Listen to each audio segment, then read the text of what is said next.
The Dharma talk this morning, 22nd of October 2023, the last day of the urban retreat we're having here, is on encouragement and praise. They sort of can overlap, but for this talk I've teased them apart. So we'll begin with praise. It's encouragement and praise in Zen practice. So for praise, in Buddhism, there's the 8 worldly conditions, or the 8 winds. And they are gain and loss, fame and shame, praise and blame, and happiness and misery. And they're forces that can blow us off course, that can distract us from our essential work, which is seeing into our true nature. So we'll just take of those 4 pairs, praise and blame, or praise and criticism. People are often swayed either by their attachment to praise, you get praised and you feel really good, or their aversion to criticism. Someone criticizes you and you take offense. And really, these 2 poles, attachment, or you could say desire, and aversion, dislike, they're the 2 poles that we can swing between, and they're really basic causes of suffering.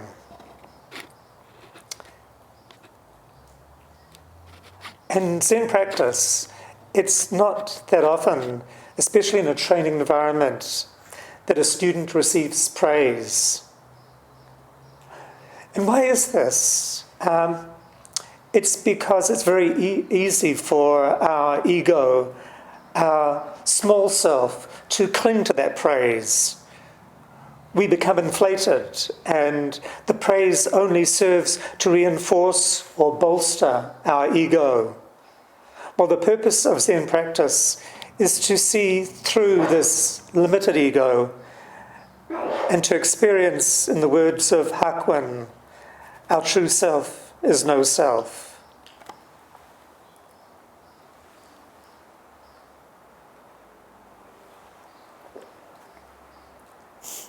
And because of this, because sort of a spiritual materialism, we can often cling to words of praise. We can think of ourselves as the cat's whiskers. As somebody special, some person special. So you don't get much praise, if any. And while Amala Roshi and I were in training at the Rochester Zen Center, each morning we'd have a work meeting after breakfast.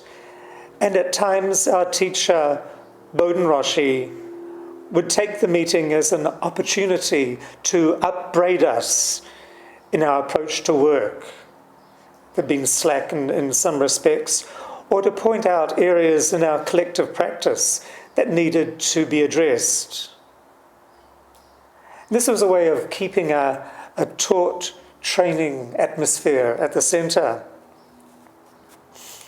However, at one work meeting, completely out of the blue, he said something very complimentary about my practice.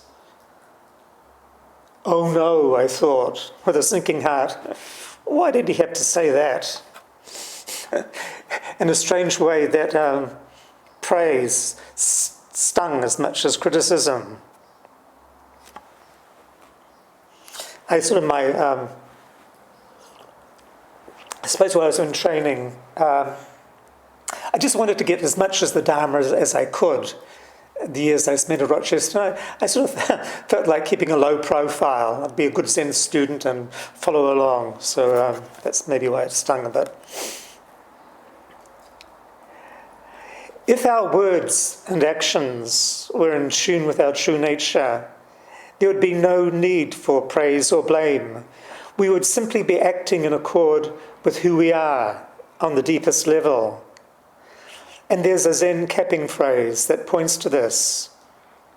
Great merit does not deserve praise, or great merit does not receive praise. This is the merit that comes from right speech, right action, right livelihood, and the other aspects of the Eightfold Path. The Western essayist and philosopher Ralph Waldo Emerson wrote, "The silence that accepts merit as the most natural thing in the world is the highest applause."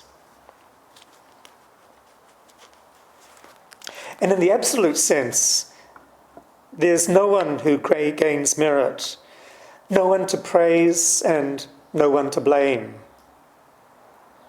There's a Zen story that points to this. At the monastery of Fugai Ekon, who was the Zen teacher, ceremonies were delayed in preparation. Ceremonies delayed preparation of the noon meal. And when they were over, the cook took up his sickle and hurriedly gathered vegetables from the garden.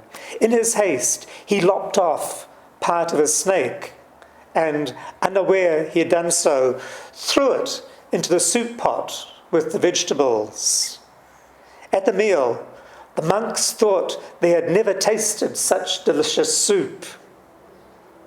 But the Roshi himself found something remarkable in his bowl. Summoning the cook, he held up the head of the snake and demanded, "What is this?" The cook took the morsel, saying, "Oh, thank you, Roshi," and immediately ate it. The cook had nothing to defend, nothing to protect, and because of this, he could respond in a lively manner rather than making up excuses.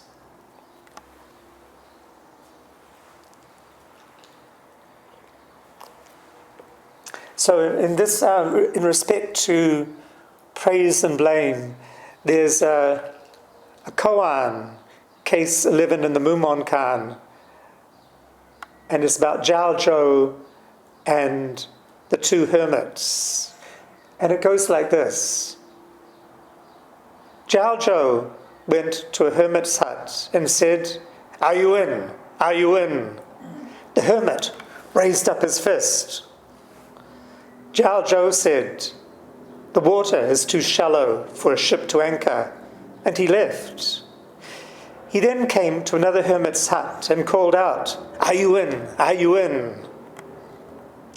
This hermit also held up his fist.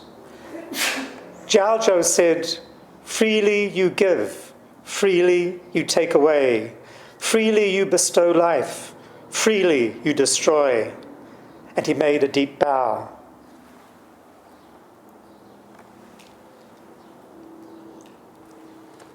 Jiaozhou is, of course, one of the greatest of the Tang Dynasty Zen masters. And evidently at this time Jiaozhou was going around the country, there was persecution of Buddhism.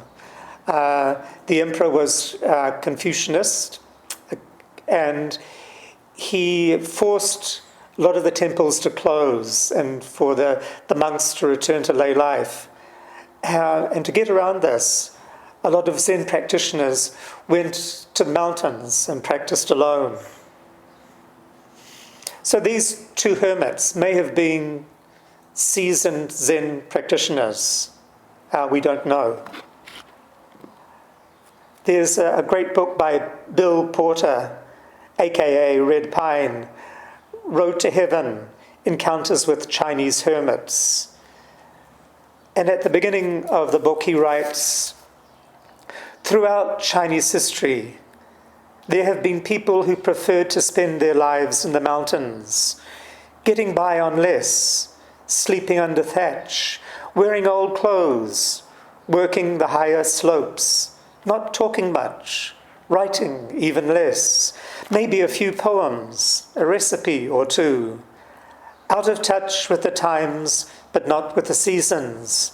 They cultivated roots of the spirit, trading flatland dust for mountain mist. distant and insignificant. They were the most respected men and women in the world's oldest society. It's a really nice phrase. Out of touch with the times, but not with the seasons. In the book, Road to Heaven, Bill Porter, with Chinese guides, searches out some of these hermits, and he comes upon one hermit so deep in the mountains, really old hermit. This is in the 1980s, I think. This hermit had never heard of Mao or the Cultural Revolution. He was so secluded.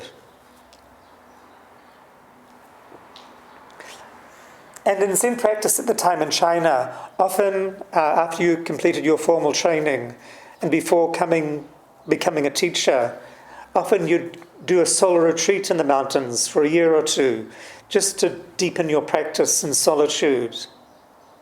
So maybe these monks are Zen monks and they're deepening their practice. So Zhao Zhou is there to test them. So he visits the first hermit's hut and he says, "Are you in? Are you in?"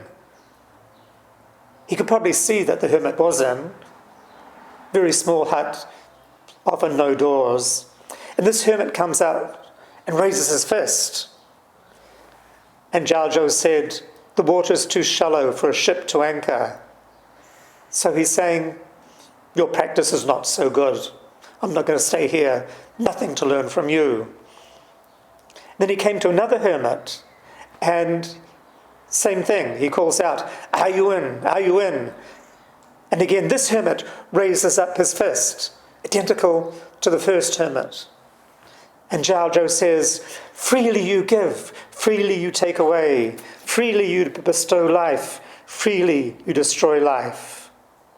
And he made a deep bow. So that's praise indeed. So when you work on this koan, you have to, the nub of the koan is why did Zhao Zhou say these two different things when the hermits apparently were raising up their fist exactly the same? So you have to demonstrate your understanding in Doksan. However, there's a teaching point to this koan that we can talk about. And after each time, you can be sure that when Zhao Zhou criticized the first hermit and went away, he'd have looked behind and he would have seen how that hermit took the criticism. And that would be sort of a mark of the hermit's practice, how deep he was in practice. And again, for the second hermit, after Zhao Zhou praised him and turned away, Zhao Zhou would have looked back and would have seen how that hermit took praise. So he's testing the hermits, of course. And the hermits were probably testing Zhao Zhou too. They would have seen him coming.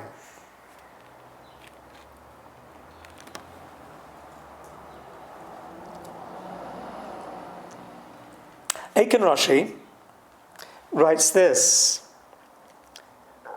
"Without a certain measure of emotional maturity, it is difficult even to begin Zen practice. You tend to take the Roshi's suggestions as personal criticism and end up on your cushions with paranoid thoughts revolving in your head. Or you take the teacher's approval as personal praise and make yourself unbearable to your friends. But as you become emotionally mature, you can handle praise and blame with equanimity, with a calm mind. So, again, not to be buffeted by either praise or criticism. Really, the mark of a mature Zen student is humility.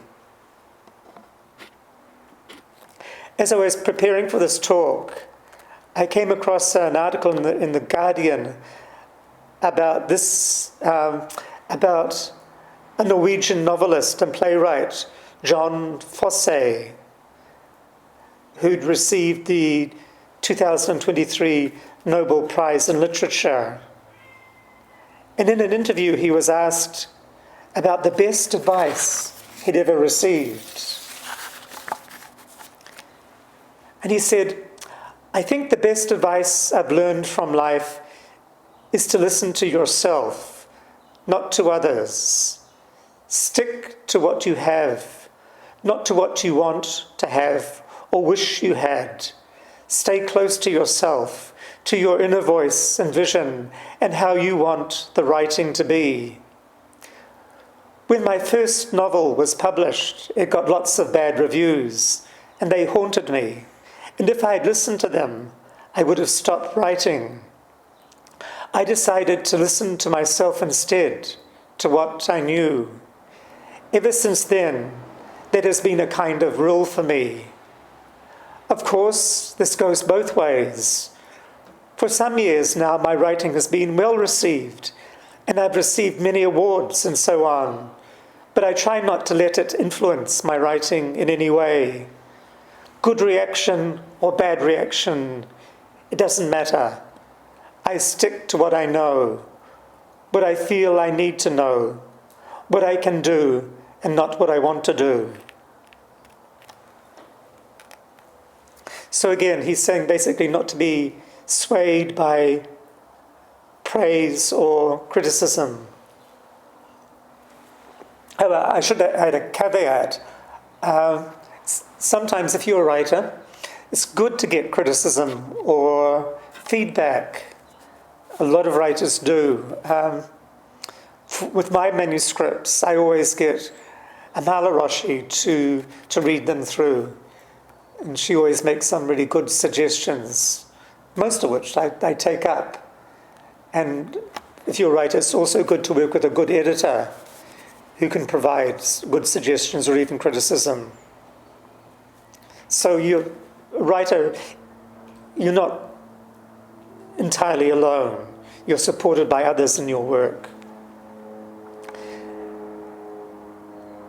Shen Yen, a very respected modern Chinese Zen Chan master, said this: you should be thankful to people who criticize you because their remarks are beneficial to your practice. Even if you are not what the critics claim, and even if you have done none of the things they accuse you of doing, such criticism will make you more alert. It will sharpen your vigilance. It will help you to prevent becoming what critics have perceived you to be, and from doing what critics think you have done. So that's a really interesting way to receive criticism, to just be sharpened by it. Guo Gu, a contemporary Chan teacher, is one of Shen Yen's Dharma successors. And he writes, when I was a young novice, I used to be proud of my meditation experiences and insights. Master Shen Yen's way of teaching me was to simply squash that arrogance. He would often ask me to do a task, then publicly embarrass me or find opportunities to scold me. What did you do that for, you idiot? Everyone would laugh at me as a result. My immediate reaction used to be to reply, you told me to do that. I would argue in my mind about how wrong he was. In truth, he was right. My arrogance needed to be squashed. He reflected exactly what I needed to see, my own attachment. His compassion gave me life.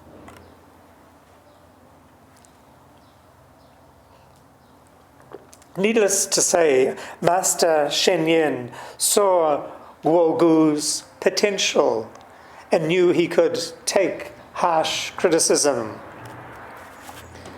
However, I haven't heard of such harshness in the context of Western Zen. Our teacher, Bodhin Roshi, said that he received little positive feedback from his teacher, Roshi Kapleau, who had trained for 13 years in Japan and made a conscious effort to be more supportive of his students.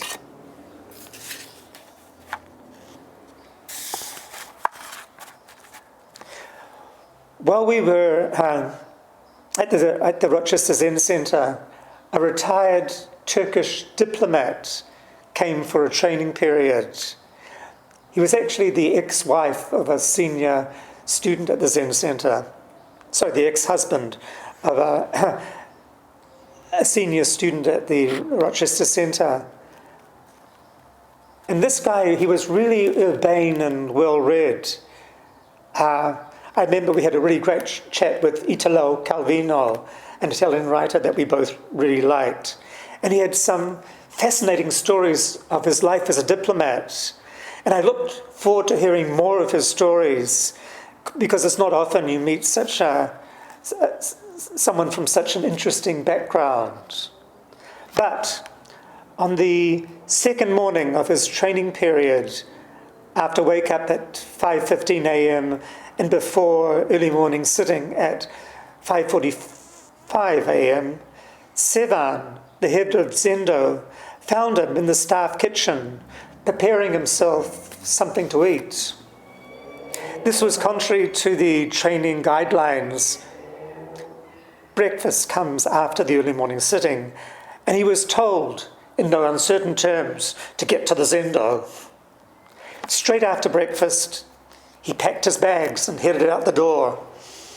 And we didn't see him again. So unfortunately, Zen training was not for him.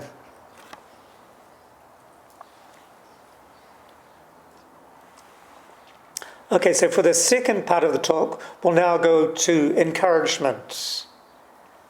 A while ago, a friend in Sydney, a Japanese visual artist, posted a link on Facebook to a long poem she wrote about a trip she did with her family to mainland China, visiting places where they had once lived. It was a lively account with lots of cross-cultural insights about a Japanese tour group being on a tour bus with an over-enthusiastic Chinese guide. I wrote that it was a great poem, which it was, and she replied, "Thank you for those encouraging words, especially coming from you." And by that she meant coming from an established writer. And this got me thinking about the importance of encouragement and how we sometimes miss the opportunity to give encouragement in our everyday interactions. And actually, when she wrote, "Thank you for those encouraging words," that was the seed for this Dharma talk. And in contrast to praise, one of the Zen teacher's main roles is to offer encouragement.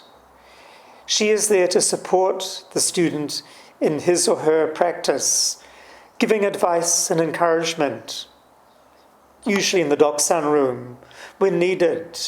In our tradition, the teacher is like a mentor or a coach, someone who has gone ahead on the path and knows the terrain.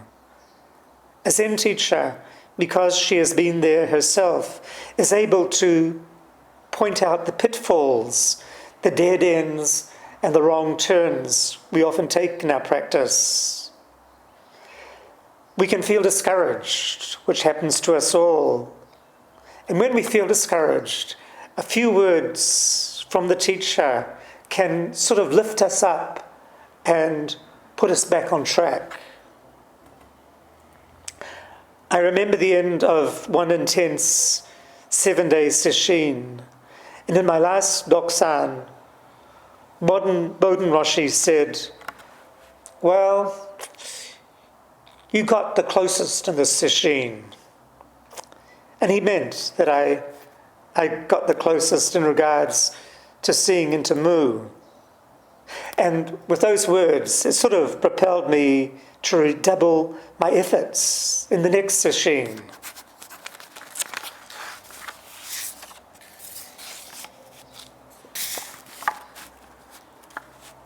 So encouragement is really an important part of Zen practice.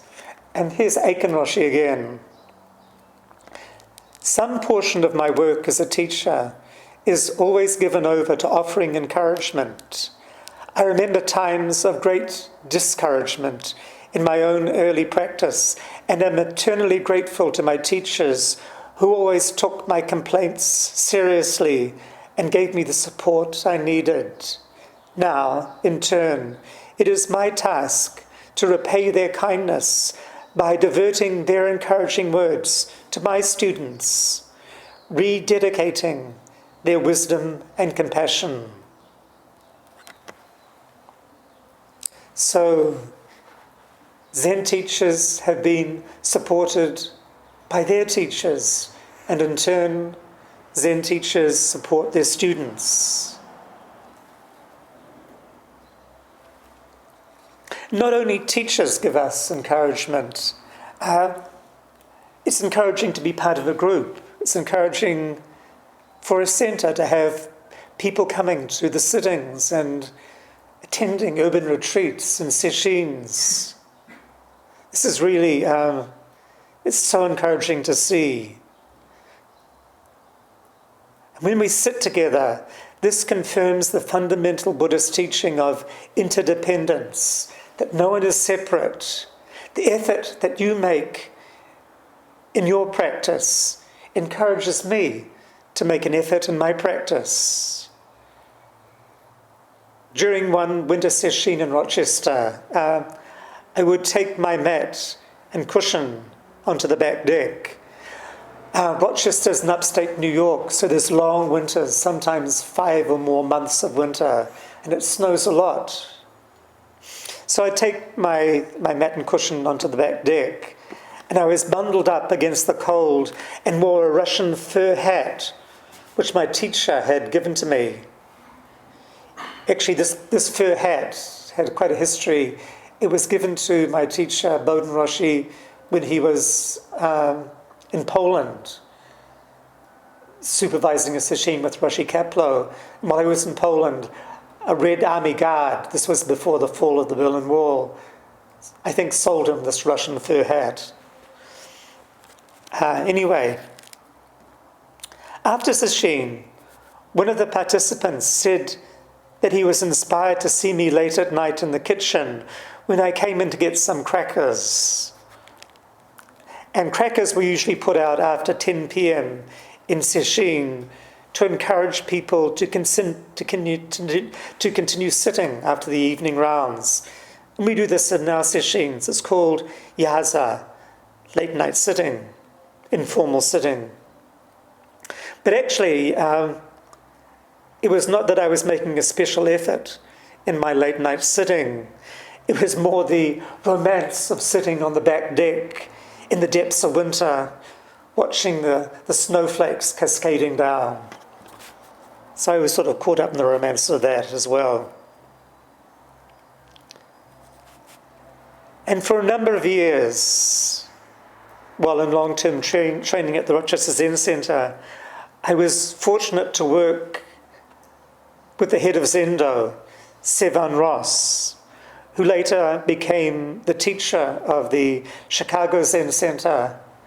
And Sevan is he's Italian-American, came from Pittsburgh, which is a very blue-collar American city. His father was a miner. So together, part of my job, together we organised ceremonies and other activities at the centre. And in his former life, or lives, Sevan had been a financial manager, a college dean, and a headhunter for a computer company. And in his youth, he'd worked at numerous jobs, from florist shops to cigar stores. So he came from a working class background, which was a bit of an anomaly at the centre.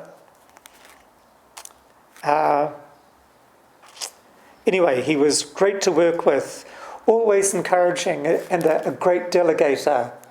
I really learned the importance of working with someone who knew how to delegate, who trusted you to do a job, gave you the instructions, and then let you do it. The opposite of sometimes you get people who love to micromanage and tweak everything. And Seven was the opposite of that. So I really learned a lot from him. And he was so kind as well. Seven and his wife Kathy became our good friends, and their presence supported us in our years in Rochester. Seven liked to give us bags and suitcases when we were about to travel, as well as pens and timepieces. And I still wear the Eddie Bauer watch that he gave me back in, I think, about 1996. It's still going. So he was an important presence for me. So I bow in his direction. And towards the end of our stay in Rochester, we were also involved in the building of the Rural Retreat Centre at Chapin Mill. And spearheading the operation was Lou Kubica, a senior member of the Rochester Zen Centre and a builder. And Lou would organise the contractors as well as the volunteers, the Sangha volunteers. And both Amala Roshi and I worked on laying shingles on the roof of the main building and tongue and groove oak flooring in the basement, which acted as a zendo in the early years of the project. So we spent many hours laying the floorboards. And like Sevan, Lou was very clear in his instructions. And for the floor laying, we could choose the planks of timber ourselves, taking note of the patterns of the grain, and then secure them in place with a nail gun, which it shot a long nail invisibly into the two pieces of timber. And I remember, and from time to time, I think we had there were several crews laying the floorboards, and from time to time, the nail guns would jam. And I remember the patient way Lou would take the gun apart and reassemble it to get it working again. And that in itself was a teaching. And Lou would later be ordained as a Zen priest, and he now goes by the name of Wayman. And he and his wife Errol continue to live out at Chapin Mill. So I also bow in Lou's direction.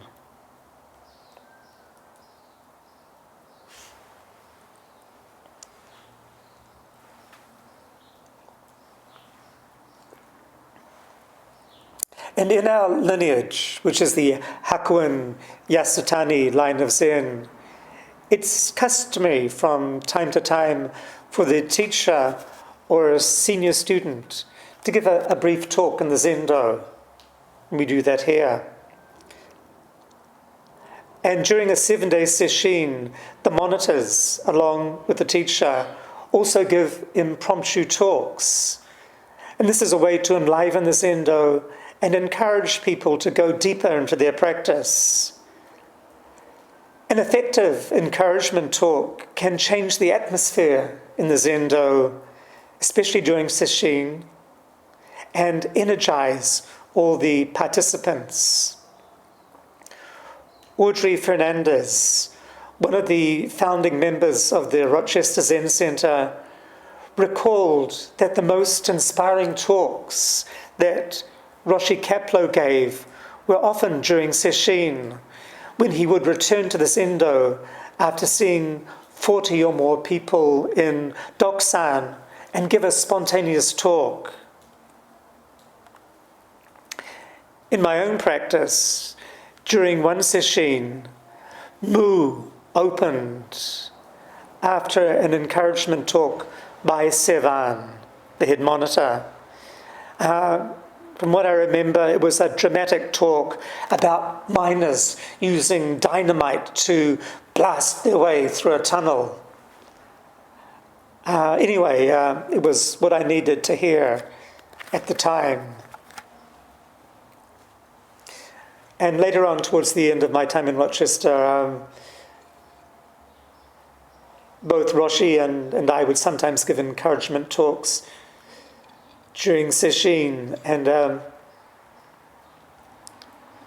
one time someone came up to me and said, "Oh, that was a great talk. Can I have it?"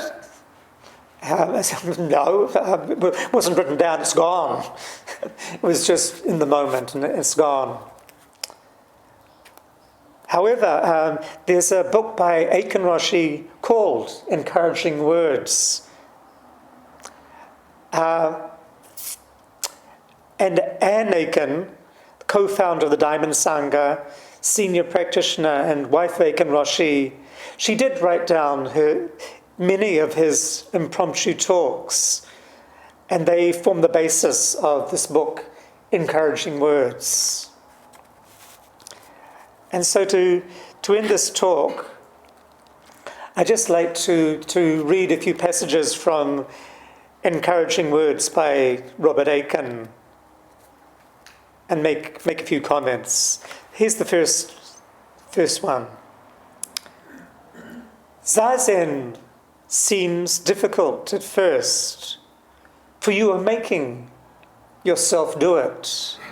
Take heart. It will find its own hands and feet. It'll find its own hands and feet. It'll become, if you continue doing Zazen, practicing, then it'll just become a natural way, a natural part of your life. You won't have to force yourself to do it. Next one. The sound of the wind and the songs of birds are essential elements of Zazen, just as essential as correct posture. When the sounds die down, silence takes their place. But if sounds and silence are missing, then you are lost in thoughts and your practice is stalling. Let sounds and silence sustain you.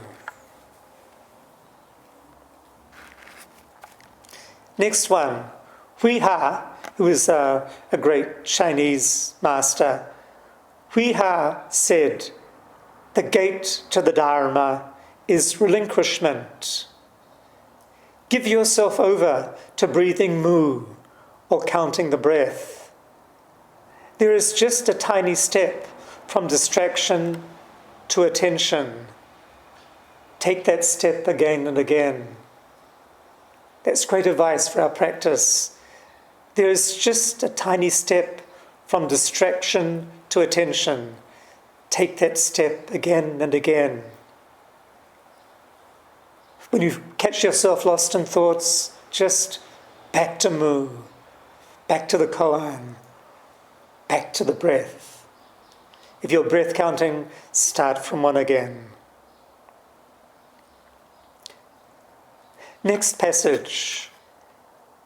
All things pass quickly away. This is the evening verse, line in the evening verse in the Diamond Sangha tradition. All things pass quickly away. Not to worry. Settle on mu, or the breath, and that will be the broadest possible space where there is no coming into being and no going out of being. Our context is not time. Our context is shunyata, the great empty sky. And another passage on time. Time passes very swiftly, yet time is an abstraction. What is not abstract? The bark of the dog, the crack of the clappers, the sound of the bell, the cry of the seagull. Blessed sounds. Let them prompt you. And in our Zendo, distant sounds of a church service, singing. Let them prompt you to return to your practice. Next one. Attention is the essence of our practice, the teaching of all our ancestors. Incomplete attention is diffused, and from there you wander in old cycles of preconceptions. Come back to your sharp attention. This is the way of intimacy. Without attention, there can be no intimacy. That's intimacy with Mu, intimacy with the breath. Next one. Consider for a moment that each of your exhalations, however long or short it might be, is really a sigh. Let yourself down with each exhalation as though it were a sigh.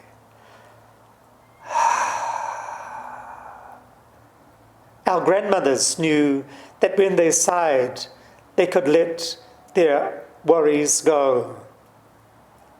It's a wonderful thing. Just think about sighing. It's very disheartening times at the moment. What's happening, the ongoing situation in Ukraine, and now what's happening in Israel and Palestine. And sometimes we can just feel overwhelmed.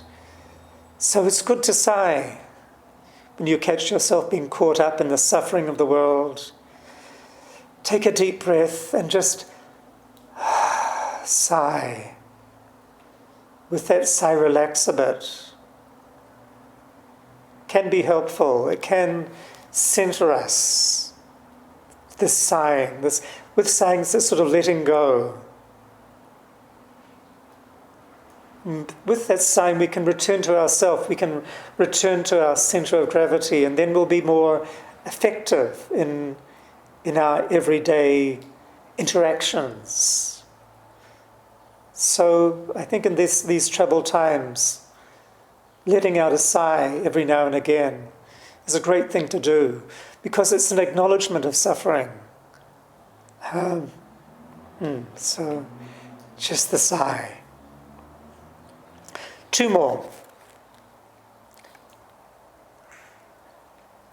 Sometimes you are clear and sometimes you are foggy. Sometimes you are quiet and sometimes you are noisy. Perhaps you are constantly foggy and noisy. If so, practice there with Mu or with the breath. Nothing is static. The fog clears, the chatter dies down. But if you judge yourself foggy or noisy, you are setting up temporary impediments. Breathe Mu or follow the breath as best you can. Angels can do no more. It's a nice turn of phrase, angels can do no more. Last one.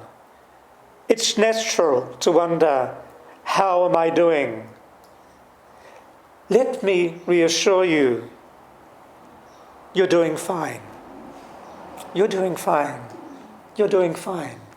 You're doing fine. But please, don't linger in evaluation. It can be a big distraction. Settle in the place of no stages with your Mu, with your breath. So, no evaluation, no thinking of praise or blame, self-judgment. Just settle into the place of no stages with your practice. We'll stop there and recite the 4 vows.